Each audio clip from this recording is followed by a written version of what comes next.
সভ্যতাৰ বক্ষ বিদাৰি বৈ থকা তুমি এখন চিৰপ্ৰবাহিত নদী। পৰ্বত পাহাৰ ভৈয়াম একাকাৰ কৰি সমন্বয় সম্প্ৰীতিৰ জৰিৰে বান্ধি কৃষ্টিৰ অনাবিল প্ৰেম বুকুত লৈ বৰলুইতৰ পৰা সাগৰলৈ বোৱাই নিয়া অনন্ত যাত্ৰা তোমাৰ সূৰ্যমুখী, তুমি অন্য এক সব্যসাচী।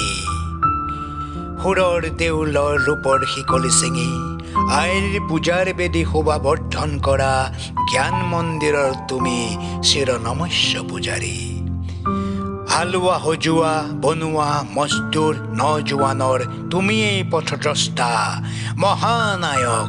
সাম্যবাদ সশস্ত্ৰ বিপ্লৱৰ তুমি অপ্ৰতিৰোধ কণ্ঠ। সাহিত্য কলা সংস্কৃতি জীৱন দৰ্শনৰ ধ্বজাবাহক জাতিৰ কলাগুৰু নাম তোমাৰ বিষ্ণু ৰাভা, সেন্দুৰীয়া আকাশৰ সোণালী আভা। বৈচিত্ৰ্যময় জাতি জনজাতি বৰ্ণ ধৰ্মৰ মানুহৰ মাজত তুমি সম্প্ৰীতিৰ এক জীৱন্ত প্ৰতীক।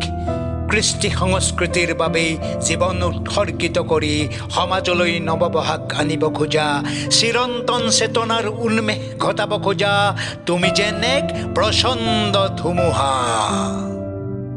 হে বিশ্ববন্দিত চিৰনমস্য শিল্পী, তুমি অসমীয়াৰ সুযোগ্য সন্তান। তুমি এই দাসত্ব বন্ধনৰ পৰা চিৰমুক্তি দিলা নিষ্পেষিত শোষিত নিপীড়িত জনতাক। তোমাৰ ত্যাগৰ তীক্ষ্ণ তৰোৱালৰ অস্ত্ৰাঘাতত সাম্ৰাজ্যবাদৰ বৰখুটা ছিগিলে। তোমাৰ গীতৰ সুৰধ্বনি শুনি নিদ্ৰামগ্ন কত শত জনতাৰ টোপনি সৰিলে। তুমিয়েই নমাই দিলা ধনতান্ত্ৰিকতাৰ বিজয় বৈজয়ন্তী ধ্বজা।